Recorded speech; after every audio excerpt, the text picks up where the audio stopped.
अगर आप में लगन है कुछ करने का तो आपको सफलता जरूर मिलेगी। ऐसा ही एक 25 वर्ष के युवा ने स्वागत है। बहुत बहुत धन्यवाद आप सभी का। जज साहब, इतनी कम उम्र में लोग खेलते हैं, कूदते हैं, घूमते हैं, लेकिन इतनी कम उम्र में आप जज। कॉलेज के टाइम से जब मैंने कॉलेज में एंट्री लिया था तभी से लग रहा था कि मतलब 12वीं कंप्लीट होने के बाद जल्दी से कुछ ना कुछ अचीव करना है जी। और मुझे लगा कि मैं प्रैक्टिस नहीं कर सकता सही ढंग से, तो मैंने समझा कि मैं जुडिशरी की तरफ साथ इनके भी माता है, पिता है और बहुत सारे गुरुजन है, चाचा जी है। इनकी मुस्कुराहट जो है चेहरा पे, वो आपको साफ साफ दिखता हुआ कि अगर आपने कहानी सुना होगा कि जज बन तब उनमें बेटा जज बन के इनका बता दिया है। गांव देहात में कहानी होता है चाचा जी की बेटा जज बन गए का, तो लो बेटा आपका जज गर्व महसूस हो रहा है। हाँ सर, बहुत कैसा लगा आपका बेटा इतना सा छोटा उम्र में जज बन गए? बहुत अच्छा लग रहा है। बहुत इतना कम उम्र में पता चला कि आपका बेटा जज बन गया। बताइए, यही जब रिजल्ट मेरा पापा जी निकल गया मुझे बहुत खुशी हुई जी। जिस चीज का तैयारी कर रहा था वो भगवान सफल कर दिया। बेटवा जज बन गई, कैसा लग रहा है? ठीक लग रहा है। ठीक लग रहा है।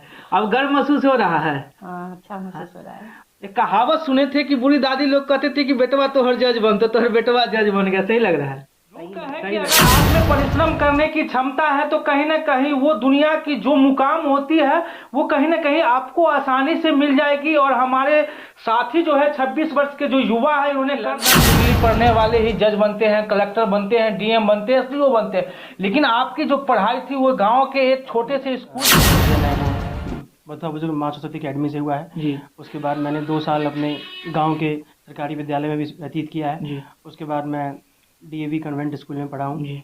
उसके बाद मैं पटना स्विच कर गया ज्ञान निकेतन में, क्योंकि पापा का शुरू से था कि मतलब गांव में रह के नहीं पढ़ना है, क्योंकि घर आपको त्यागना पड़ेगा। अगर आपको लक्षण होते हैं उसमें एक लक्षण ये भी होता है कि आपको गृह त्यागी करना पड़ेगा, घर आपको छोड़ना ही पड़ेगा। और बचपन से मतलब पापा, छोटे पापा का बहुत गाइडेंस रहा है, बहुत सपोर्ट रहा है।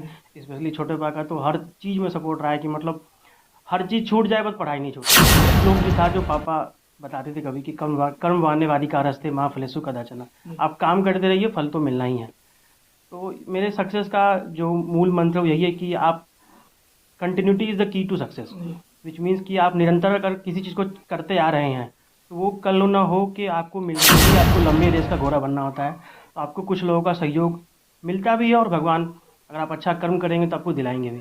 इस पूरे जर्नी में बहुत लोगों का योगदान रहा है, बहुत लोगों ने मेरा हाथ कभी न कभी किसी न किसी तरीके से। 2 ऐसे लोग हैं जिनका मैं नाम यहाँ दर्शित करना चाहता हूँ। एक है हमारी मित्र संध्या रानी और एक सोनू। इन दोनों का कंट्रीब्यूशन बहुत ज़्यादा रहा है कि मतलब किस तरह से पढ़ा जाए, क्योंकि सिलेबस बहुत बड़ा है। दोनों को देख के डर लगता है कि मतलब कैसे कंप्लीट होगा, कैसे याद होगा। तो इन लोगों का बहुत योगदान रहा है। प्लस कुछ टीचर भी हमारे हैं कॉलेज टाइम के, प्लस कुछ कोचिंग का गाइडेंस भी है, जिस वजह से आज हम यहाँ तक। तो बताइए कि जिस उम्र में आप पढ़ाई शुरू किए थे तो मम्मी पापा का कितना डंडा आपको लगा था?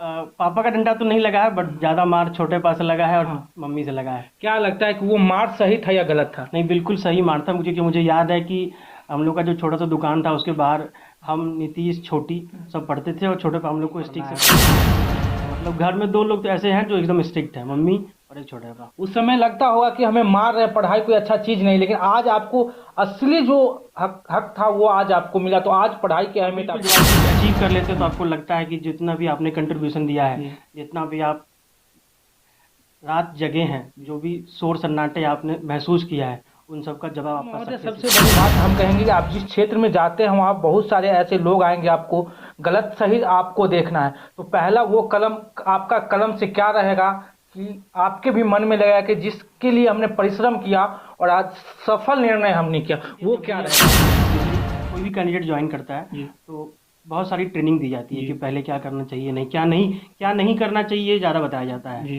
क्योंकि जज का सोसाइटी में प्रमुख रोल होता है। एट द सेम टाइम उसको सब लोगों से उतना घुलना मिलना भी नहीं दिया जाता है। तो बहुत सारी ट्रेनिंग दी जाएगी हाई कोर्ट के जजेस के द्वारा, कुछ एडवोकेट के द्वारा। बट मेरा मानना ये है कि जब मैं जज पोस्ट तो मैं यही कोशिश करूँगा कि हर लोगों का बात सुनूं, एटलीस्ट कम से कम जितना मैं कर सकता हूँ, और एक सही दिशा में सोसाइटी में न्याय और जस्टिस। जॉब पाना चाहते हैं तो किस प्रकार से वो पढ़ाई करे, आपके जैसा जज बने, कैसे उनको संभव हो सकता है? देखिए, जर्नी काफ़ी लंबी होती है और कठिन भी होती है। तो बीच बीच में आपके पास ऐसे स्टेप आएंगे जो आपको डाउन, लाइफ ऐसे ही अप्स है, कभी डाउन है। तो ऐसा आपको कर सकते हैं जो आपको लगे कि अभी मतलब मैं कुछ साइड से कुछ कर सकता हूँ। जैसे मैंने भी अपनी जर्नी में कंटेंट राइटर का जॉब किया है, मैंने भी अपने जर्नी में कुछ कोचिंग्स ज्वाइन की है कॉलेज, क्योंकि ये जो जर्नी होती है वो लर्निंग की जर्नी है, ना कि अर्निंग की जर्नी है। तो हमेशा एक माइंड में रहना चाहिए कि अगर फैमिली वाले सपोर्ट नहीं कर पा रहे हैं तो आप साइड से अर्निंग का सोच सकते हैं, बट एट द कॉस्ट आपको ये चीज़ हमेशा अपने ध्यान में रखना होगा कि ये जो अर्निंग और ये लर्निंग है इसमें आपको हमेशा कन्फ्यूजन जाते हैं कि अगर एक दो रिजल्ट नहीं आया वो अपसेट हो जाते हैं। तो आपका क्या क्या कितना बार में आपका सिलेक्शन हो गया? सर मेरा बिहार का तो ये पहला अटेम्प्ट था, बट मैंने भी सक्सेस से पहले अनसक्सेसफुल मिठाइयाँ बहुत दिया था, क्योंकि मेरा नहीं हुआ था। फिर झारखंड दिया, झारखंड भी नहीं हुआ था, बट प्राइमरी गोल यही था कि अपने स्टेट को क्वालिफाई करना है, और आज ईश्वर की कृपा है कि मैं अपने स्टेट को क्वालिफाई। अच्छा, कभी लगा था पढ़ाई के समय में कि हम ये पढ़ाई छोड़ के कहीं अलग चल जाए, जब अनसक्सेस आपको एक दो बार हाथ लगा? मुझे शुरू से मन लगता था, कभी लगा नहीं कि पढ़ाई छोड़ के अलग चले जाए, बट हमेशा कभी कभी ये लगता था कि जितने भी हमारे सहपाठी हैं जो हमारे साथ जर्नी शुरू किए थे, तो वो लोग कुछ सारे लोग अलग अलग फील्ड में थे, तो कभी लगता था कि LLB किए हैं तो ये टाइम टेकिंग तो नहीं है, क्योंकि प्रैक्टिस पॉसिबल नहीं था मेरे लिए करना, और जो जुडिशरी वगैरह जो वैकेंसी होती है वो टाइम टू टाइम आती नहीं है। तो अक्सर लगता था कि मतलब कब वो मेरा मोमेंट आएगा जो मैं बताऊंगा कि मैंने कितनी दिन तक तैयारी की जज बनने के लिए? सर पूरा जोड़ा जाए तो तैयारी सर तो 1.5 से 2 साल आपको बैठ के पढ़ना पड़ेगा सीरियसली। अगर आप किसी भी स्टेट के सिलेबस को फोकस करना पड़ेगा, वो खेल में सर पॉसिबल नहीं है, आपको सीरियसली पढ़ना। ये हमारे जज साहब थे। अभी इनका जो गुरु टीचर थे जो डंडे मार के इन्हें पढ़ाना सिखाया, उनसे भी हम आपका परिचय करवाने वाले। ये इनके चाचा। आज जान के भी बहुत प्रसन्नता हुई कि मेरा सानिध्य में जो रहा, पला, पढ़ा और एक अच्छा इंसान बन करके समाज। आज जो युवा भटक रहे, पढ़ाई से इधर उधर भटक रहे, बहुत सारे युवा हैं, उनको क्या कहना चाहिएगा? आज हम तो यही चाहेंगे कि युवा जैसे मेरे संतान अच्छे बने हैं, वो भी जो है सो अच्छी पढ़ाई करें, लगन के साथ, धैर्य के साथ बने रहें, ताकि वो भी एक जज बन सके। हाँ, मेरी यही तो है। जब रिजल्ट आपका भतीजा का आया था, आपका बेटा का जब रिजल्ट आया था, तो उस समय कैसा लगा था? मुझे अपार खुशी हुई कि मुझे जो प्रयास था, जो तमन्नाएं थी, जो इच्छाएं थी, परमात्मा उसे पूरा कर दिया। पहले आपके नाम से आपके भतीजा बेटा जाने जाते थे, अब इनके नाम से बहुत गर्व। क्या कहेंगे लोग? बहुत अच्छे कहेंगे, अपने परिवार जज के पिताजी जा रहे हैं। जी बिल्कुल। उस समय कैसा फीलिंग होगा? बहुत अच्छा लगेगा, और इस ख्याल से अच्छा लगेगा कि अपना परिवार, साथ साथ समाज, प्रखंड के लोगों को भी ये खुशी होगी कि हमारे पंचायत के एक अच्छे इंसान जज बने। आपकी बिटिया भी दरोगा है? जी। ये छुपा रहे हैं? नहीं, छुपाना नहीं है, ये तो आप लोग खुद जानना है।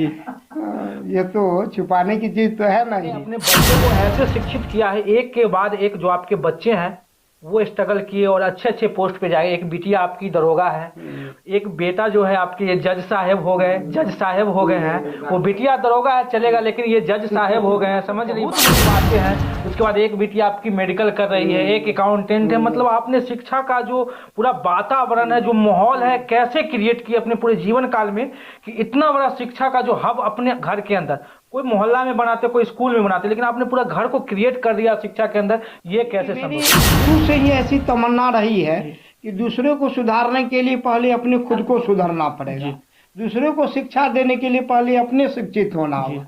जब हम शिक्षित रहेंगे, अपने सुधरे हुए रहेंगे, तो मेरे अनुशासन के द्वारा दूसरे को सुधार। हमेशा ये तमन्ना रही थी, हमेशा सोच ही रही थी कि पहले अच्छे बनो, दूसरे को अच्छा। अगर कोई पूछेगा कि सर आपका विद्यार्थी क्या किया, तो आपने क्या जवाब आप क्या जवाब उनको दीजिएगा? हमारा विद्यार्थी कैसा लग रहा है? बहुत अच्छा लग रहा है। आपने जो वर्षों में किया था वो आपके जो विद्यार्थी है वो एक पल में आपको खुशी दे दिया। गर्व हो रहा है। बहुत कितने दिनों तक जज साहब को पढ़ाए थे? 3 साल मारे थे?